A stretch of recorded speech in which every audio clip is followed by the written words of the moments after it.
السلام عليكم ورحمة الله وبركاته. الحمد لله كفى وسلام على عباده الذين اصطفى، أما بعد، فسعادة رئيس الحفلة المباركة السنوية والضيوف الكرام والطالبات الحاضرات، حديثي معكم اليوم مسؤولية المرأة المسلمة.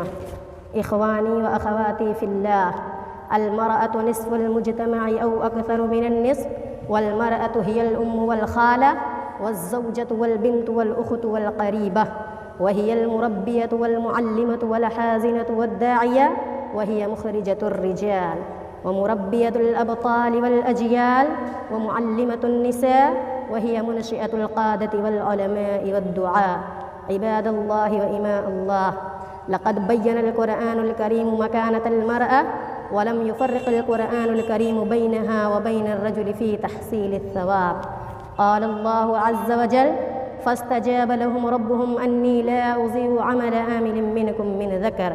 إخواني وأخواتي في الله، فالمرأة هي الأم التي ترعى أبنائها بالتربية الهادفة والمتابعة الهانية فلا تغفل عنهم، والمرأة هي الزوجة والسكن الذي يركن إليه الرجل ليستمد منها الطمأنينة والاستقرار، ومن رعايتها لبيت الزوجية الإحسان وإلى زوجها وولده.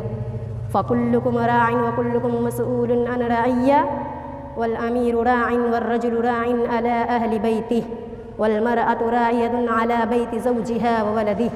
فكلكم راع وكلكم مسؤول عن رعيته. رواه البخاري.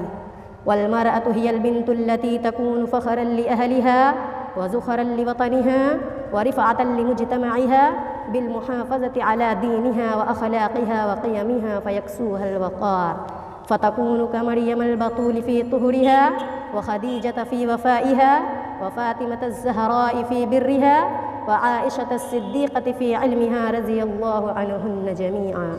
أيها الإخوة والأخوات، إن أكثر مما نرى في هذا الزمن من تساهل المرأة سلوكيا، سواء المسلمة على مفترق الطرق، كل ينادي بمصلحتها ويطالب بحقوقها ويبكي ويتباكى عليها، فالتبس على كثير منهن الحق بالباطل.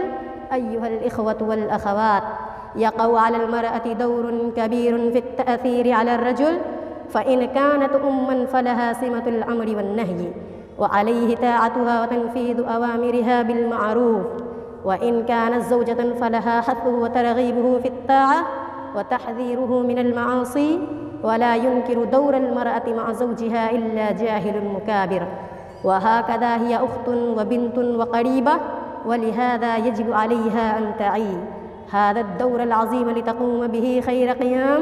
وأخيرا ندعو الله تعالى أن يوفقنا لما يحبه ويرضاه، وآخر دعوانا أن الحمد لله رب العالمين، والسلام عليكم ورحمة الله وبركاته.